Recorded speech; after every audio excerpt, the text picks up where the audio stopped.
O desejado de todas as nações. Capítulo 63. Eis que o teu rei virá.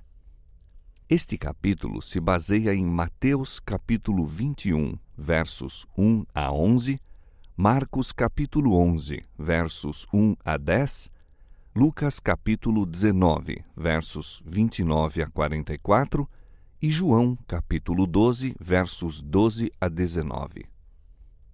Alegra-te muito, ó filha de Sião. Exulta, ó filha de Jerusalém. Eis que o teu rei virá a ti, justo e salvador, pobre e montado sobre um jumento, sobre um asninho, filho de jumenta. 500 anos antes do nascimento de Cristo, o profeta Zacarias assim predisse a vinda do rei de Israel. Essa profecia devia então cumprir-se. Aquele que por tanto tempo recusara honras reais, vem agora a Jerusalém como o prometido herdeiro do trono de Davi. Foi no primeiro dia da semana que Jesus fez sua entrada triunfal em Jerusalém. Multidões que haviam afluído a vê-lo em Betânia acompanharam-no ansiosos de lhe testemunhar a recepção. Muita gente se achava a caminho de Jerusalém para celebrar a Páscoa e uniu-se à multidão que acompanhava Jesus. Toda a natureza parecia regozijar-se. As árvores estavam verdejantes e as flores espargiam pelo ar um delicado aroma. O povo achava-se animado de nova vida e alegria. Surgia mais uma vez a esperança de novo reino. Determinado a entrar a cavalo em Jerusalém, Jesus mandara 2 dos discípulos buscarem para ele uma jumenta e seu asninho. Por ocasião de seu nascimento, o Salvador dependeu da hospitalidade de estranhos. A manjedoura em que esteve foi um lugar de descanso emprestado. Agora, se bem que seu seja todo o gado sobre milhares de colinas, depende da bondade de um estranho quanto a um animal em que entrar em Jerusalém como rei. Novamente, porém, se manifesta sua divindade, mesmo nas mínimas instruções dadas aos discípulos para o desempenho desse mandado. Como predissera, foi prontamente satisfeito o pedido. O Senhor os há de mister. Jesus preferiu servir-se do asninho em que nenhum homem jamais montara. Com alegre entusiasmo, estenderam os discípulos suas vestes sobre o animal e sobre ele sentaram o mestre. Até então, Jesus sempre viajara a pé e, a princípio, os discípulos se admiraram de que agora preferisse montar. Mas a esperança lhes raiou no coração ao jubiloso pensamento de que ele estava para entrar na capital, proclamar-se rei e firmar seu poder real. Ao irem cumprir as ordens recebidas, comunicaram sua fagueira esperança aos amigos de Jesus e a excitação espalhou-se por toda a parte, fazendo com que subisse de ponto a expectação do povo. Cristo estava seguindo o costume judaico nas estradas reais. O animal que montava era o mesmo cavalgado pelos reis de Israel e a profecia predissera que assim viria o Messias a seu reino. Logo que ele se sentou no jumentinho, um grande grito de triunfo atroou nos ares. A multidão aclamou-o como o Messias, seu rei. Jesus aceitou agora a homenagem que nunca dantes permitira, e os discípulos consideraram isso como prova de que suas alegres esperanças se realizariam, vendo-o estabelecido no trono. O povo ficou convencido de aproximar-se a hora de sua emancipação. Em pensamento, viram os exércitos romanos expulsos de Jerusalém e Israel mais uma vez nação independente. Todos estavam contentes e excitados, disputavam entre si o render-lhe honras. Não podiam exibir pompas e esplendores, mas prestaram-lhe o culto de corações felizes. Não lhes era possível presenteá-lo com dádivas custosas, mas estendiam as vestes exteriores à guisa de tapete em seu caminho e também espalharam ramos de oliveira e palmas por onde devia passar. Não podiam abrir o cortejo triunfal com bandeiras reais, mas cortavam ramos de palmeira, os emblemas de vitória da natureza, e os agitavam no ar com altas aclamações e hosanas. À medida que avançavam, aumentava sempre o povo com a reunião dos que tinham ouvido da vinda de Jesus e se apressavam a tomar parte no acompanhamento. Os espectadores continuamente se misturavam à turba, perguntando: quem é este? Que quer dizer toda essa agitação? Todos tinham ouvido falar de Jesus e esperavam que fosse a Jerusalém, mas sabiam que, até então, ele se esquivara a qualquer esforço para o colocar no trono e ficavam muito surpreendidos de saber que este era ele. Cogitavam que teria operado essa grande mudança naquele que dissera que seu reino não era deste mundo. Suas perguntas são abafadas por um grito de triunfo. Este é aqui e ali repetido pela turba excitada, acompanhado pelos mais distantes e ecoado pelos montes e vales. E depois acresce a comitiva pelas massas vindas de Jerusalém. Das multidões reunidas para assistir à Páscoa, milhares saem ao encontro de Jesus. Saúdam-no com o agitar das palmas e cânticos sagrados. Os sacerdotes fazem soar, no templo, a trombeta para o serviço da tarde, mas poucos atendem, e os príncipes, alarmados, dizem entre si: eis que toda a gente vai após ele. Nunca dantes em sua vida terrestre permitira Jesus essa demonstração. Previa claramente o resultado: levá-lo-ia à cruz. Era, porém, seu desígnio apresentar-se assim publicamente como Redentor. Desejava chamar a atenção para o sacrifício que lhe devia coroar a missão para com o mundo caído. Enquanto o povo estava reunido em Jerusalém para a celebração da Páscoa, ele, o Cordeiro de Deus, representado pelos sacrifícios simbólicos, voluntariamente se pôs de parte como oblação. Seria necessário que sua Igreja, em todos os sucessivos séculos, fizesse de sua morte pelos pecados do mundo assunto de profunda reflexão e estudo. Todos os fatos com ela relacionados deviam verificar-se de maneira a ficarem acima de qualquer dúvida. Era preciso, pois, que os olhos de todo o povo fossem então dirigidos para ele. Os acontecimentos que precederam seu grande sacrifício deviam ser de molde a chamar a atenção para o próprio sacrifício.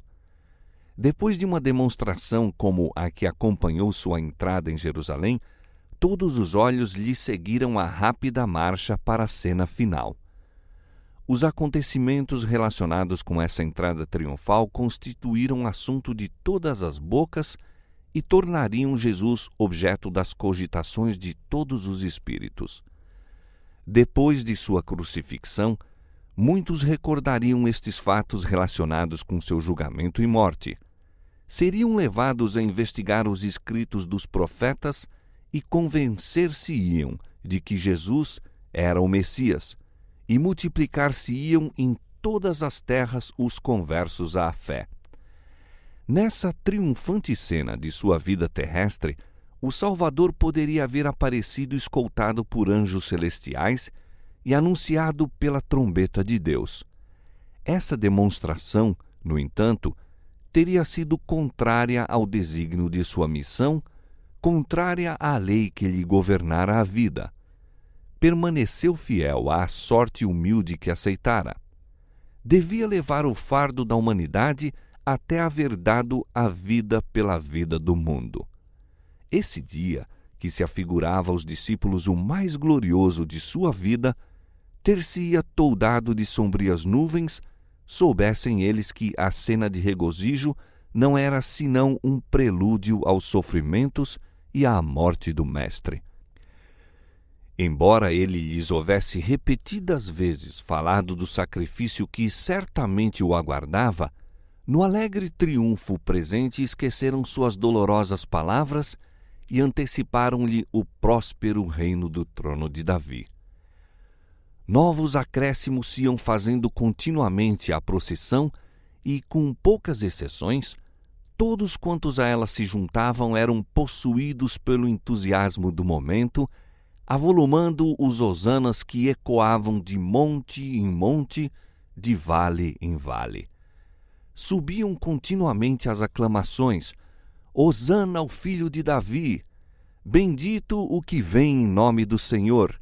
Hosana nas alturas! Nunca dantes vira o mundo um cortejo triunfal como esse. Não se assemelhava aos dos famosos conquistadores da terra. Não fazia parte daquela cena nenhuma comitiva de lamentosos cativos como troféus da bravura real. Achavam-se em torno do Salvador os gloriosos troféus de seus serviços de amor pelo homem caído. Estavam os cativos a quem resgatara do poder de Satanás, louvando a Deus por sua libertação. Os cegos a quem restituíra a vista abriam a marcha. Os mudos cuja língua soltara entoavam os mais altos hosanas. Saltavam de alegria os coxos por ele curados, sendo os mais ativos em quebrar os ramos de palmeira e agitá-los diante do Salvador. As viúvas e os órfãos exaltavam o nome de Jesus pelos atos de misericórdia que lhes dispensara. Os leprosos a quem purificara estendiam na estrada as vestes incontaminadas, ao mesmo tempo que o saudavam como o Rei da Glória.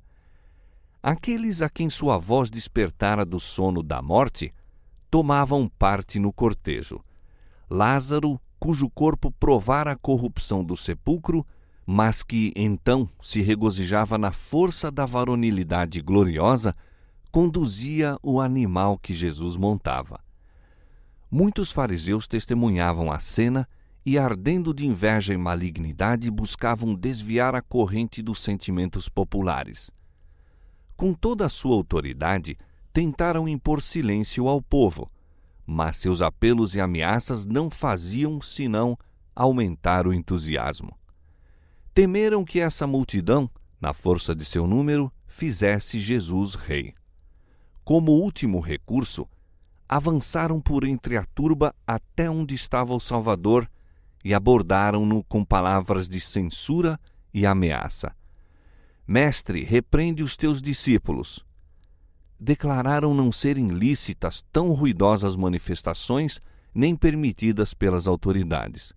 Foram, porém, reduzidos ao silêncio pela réplica de Jesus.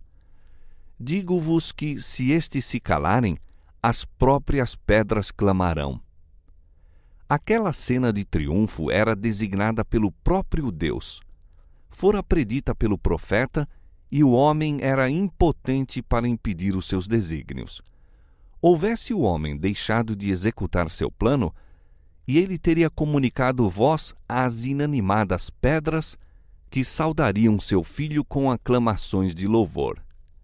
Ao retirarem-se os mudos fariseus, foram proferidas por centenas de vozes as palavras de Zacarias. Alegra-te muito, ó filha de Sião, exulta, ó filha de Jerusalém.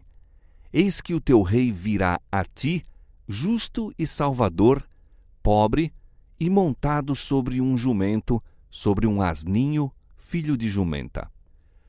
Quando o cortejo chegou ao cimo da colina e estava para descer para a cidade, Jesus deteve-se e toda a multidão com ele. Perante eles se descortinava Jerusalém em toda a sua glória, nesse momento banhada à luz do sol poente. O templo atraiu todos os olhares. Em majestosa suntuosidade, erguia-se ele acima de todos os outros edifícios, parecendo apontar para o céu como a dirigir o povo ao único e verdadeiro Deus. O templo fora de há muito a glória e o orgulho da nação judaica. Também os romanos se orgulhavam de sua magnificência. Um rei designado pelos romanos se unira aos judeus para o restaurar e embelezar, e o imperador de Roma o enriquecera com suas dádivas. Sua firme estrutura, riqueza e magnificência o haviam tornado uma das maravilhas do mundo. Enquanto o sol no ocidente tingia e dourava o céu, o resplendor de sua glória iluminava o puro e alvo mármore das paredes do templo, pondo-lhe cintilações nas áureas colunas. Do alto do monte onde Jesus parou com seus seguidores, apresentava ele a aparência de maciça estrutura de neve, marchetado de capitéis de ouro. À entrada do templo achava-se uma videira de ouro e prata, com verdes folhagens e maciços cachos de uvas, executados pelos mais hábeis artistas. Esse desenho representava Israel como uma próspera vinha. O ouro, a prata e verde vivo eram combinados com raro gosto e consumada maestria. Enlaçando graciosamente os alvos e luzentes pilares, agarrando-se com as brilhantes gavinhas a seus dourados ornamentos, refletia o esplendor do sol poente, resplandecendo como se o céu lhe houvera emprestado a sua glória. Jesus contempla a cena e a multidão silencia suas aclamações, encantada com a súbita visão de beleza. Todos os olhos se volvem para o Salvador, esperando ver-lhe no semblante a admiração por eles próprios experimentada. Ao contrário, no entanto, percebem-lhe uma nuvem de tristeza. Surpreendem-se, decepcionam-se ao ver-lhe os olhos marejados de lágrimas e o corpo oscilar como a árvore agitada pela tempestade, enquanto uma angustiosa queixa lhe brota dos trêmulos lábios, como irrompendo das profundezas de um coração partido. Que cena aquela que se oferecia à contemplação dos anjos! Seu bem-amado comandante em lágrimas de angústia. Que visão para a alegre turba que, com gritos de triunfo e agitar de palmas, o escoltava à gloriosa cidade, onde, esperavam com ardor, iria ele em breve reinar. Jesus chorara ao pé do sepulcro de Lázaro, mas fora numa divina mágoa de simpatia para com a humana dor. Esta súbita tristeza, porém, era qual nota de lamento em meio de um grande coro triunfal. Por entre uma cena de regozijo em que todos lhe tributavam homenagens, o rei de Israel se debulhava em lágrimas. Não as silenciosas lágrimas da alegria, mas pranto e gemidos de inexprimível angústia. A turba sentiu-se repentinamente tomada de tristeza. Emudeceram-se-lhes as aclamações. Muitos choraram, possuídos de simpatia por um pesar que não podiam compreender. As lágrimas de Jesus não eram a antecipação de seus próprios sofrimentos. Mesmo diante dele, achava-se o Getsêmane, onde em breve o envolveria o horror de uma grande treva. Estava à vista também a porta das ovelhas, pela qual durante séculos haviam sido conduzidos os animais destinados às ofertas sacrificais. Essa porta presto se abriria para ele, o grande Cordeiro de Deus, a cujo sacrifício pelos pecados do mundo apontavam todas essas ofertas. Perto estava o Calvário, cena de sua próxima agonia. No entanto, não foi por causa desses pontos a lembrarem-lhe a cruel morte que o Redentor chorou e gemeu em angústia de espírito. Não era uma dor egoísta a sua. O pensamento de sua própria agonia não intimidava aquela nobre alma pronta para o sacrifício. Foi a vista de Jerusalém que pungiu o coração de Jesus.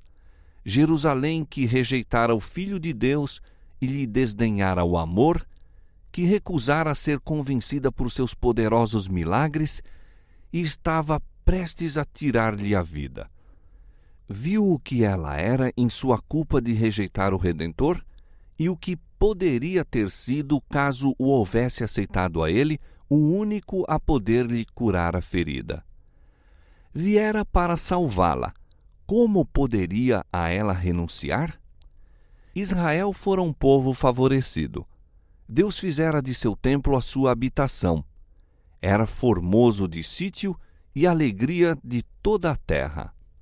Aí se achava o registro de mais de 1000 anos de protetor cuidado e terno amor de Cristo, como o de um pai tratando com um filho único. Naquele tempo emitiram os profetas suas solenes advertências.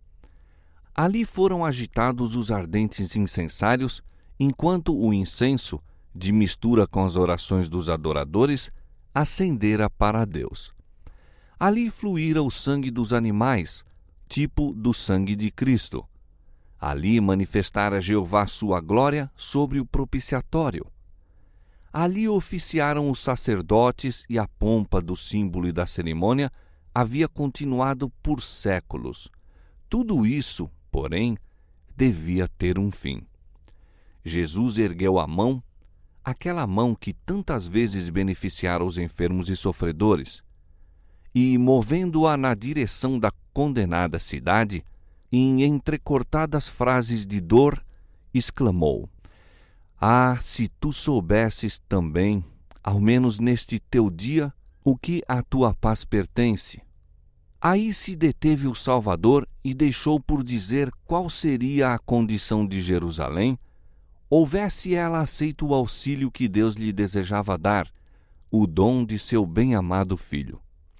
Se Jerusalém houvesse sabido o que era seu privilégio saber, e dado ouvidos à luz que o céu lhe enviara, teria permanecido no pé do orgulho de sua prosperidade, rainha de reinos, livre na força do poder dado por seu Deus.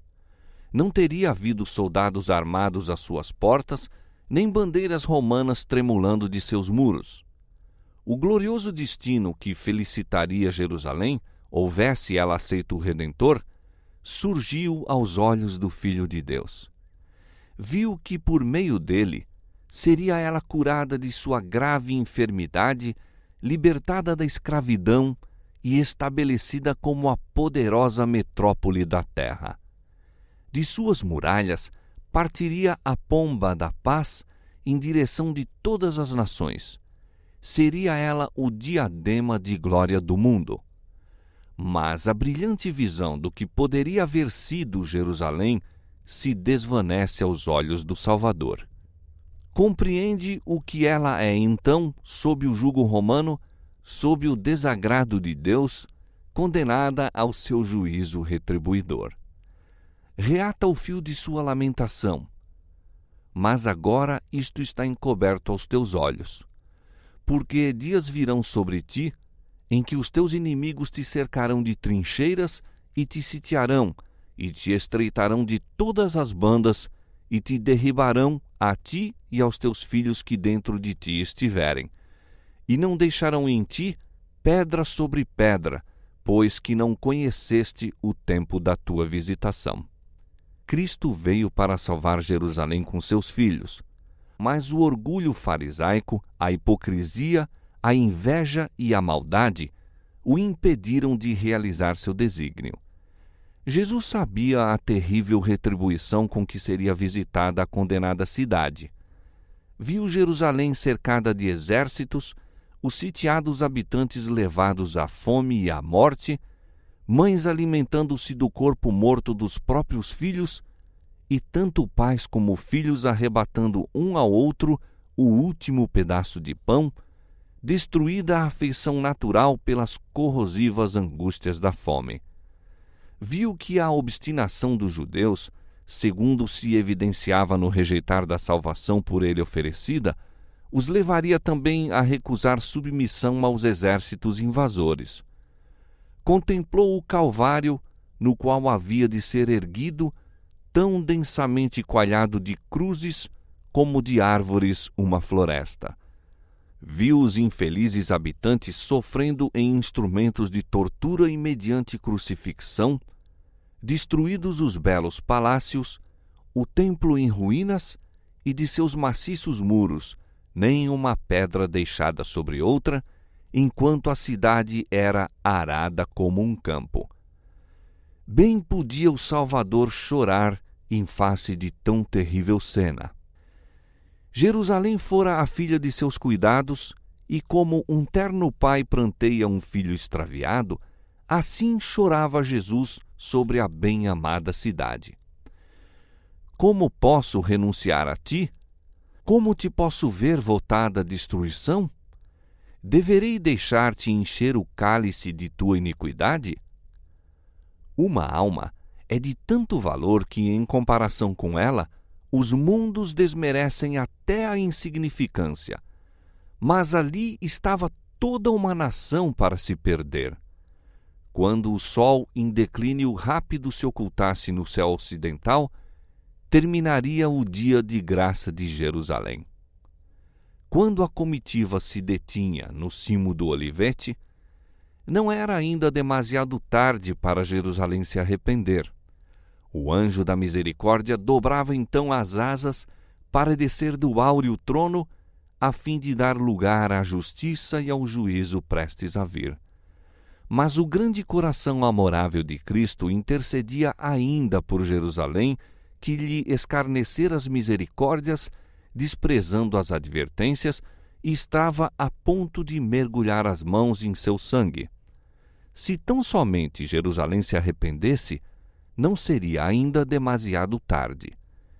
Enquanto os derradeiros raios do sol poente pairavam sobre o templo, as torres e cúpulas, não levaria algum anjo bom ao amor do Salvador, desviando-lhe a condenação? Formosa e ímpia cidade, que apedrejara os profetas, que rejeitara o Filho de Deus, que por sua impenitência se prendia em cadeias de servidão. Seu dia de graça estava quase passado. Todavia, novamente o Espírito de Deus fala a Jerusalém. Antes do fim do dia, é dado outro testemunho em favor de Cristo. Ergue-se a voz desse testemunho em correspondência com o chamado de um passado profético. Se Jerusalém atender ao chamado, se receber o Salvador, que lhe está entrando pelas portas, poderá ainda ser salva. Aos ouvidos dos guias em Jerusalém, chegam as notícias de que Jesus se aproxima da cidade com grande ajuntamento de povo. Mas eles não têm bom acolhimento para oferecer ao Filho de Deus. Saem-lhe ao encontro com temor, esperando dispersar a turba. Quando o cortejo está para descer o Monte das Oliveiras, é interceptado pelos principais. Indagam a causa do tumultuoso regozijo. Ao perguntarem: quem é este? Os discípulos possuídos de inspiração respondem. Em eloquentes acentos repetem as profecias concernentes a Cristo. Adão vos dirá: é a semente da mulher que há de esmagar a cabeça da serpente. Perguntai a Abraão, ele vos afirmará: é Melquisedeque, rei de Salém, rei da paz. Dir-vos-á Jacó: é Siló, da tribo de Judá. Isaías vos declarará: Emanuel, maravilhoso, conselheiro, Deus forte, Pai da eternidade, príncipe da paz. Isaías capítulo 7, verso 14, capítulo 9, verso 6. Jeremias vos há de asseverar: o renovo de Davi, o Senhor, justiça nossa. Afirmar-vos-á Daniel: é o Messias. Oséias vos dirá: é o Senhor, o Deus dos exércitos, o Senhor é o seu memorial. Oséias 12, 5. Exclamará João Batista: eis o Cordeiro de Deus que tira o pecado do mundo. O grande Jeová proclamou de seu trono: este é o meu Filho amado. Nós, seus discípulos, declaramos: este é Jesus, o Messias, o príncipe da vida, o Redentor do mundo. E o príncipe das potestades das trevas o reconhece, dizendo: bem sei quem és, o Santo de Deus. Marcos 1, 24.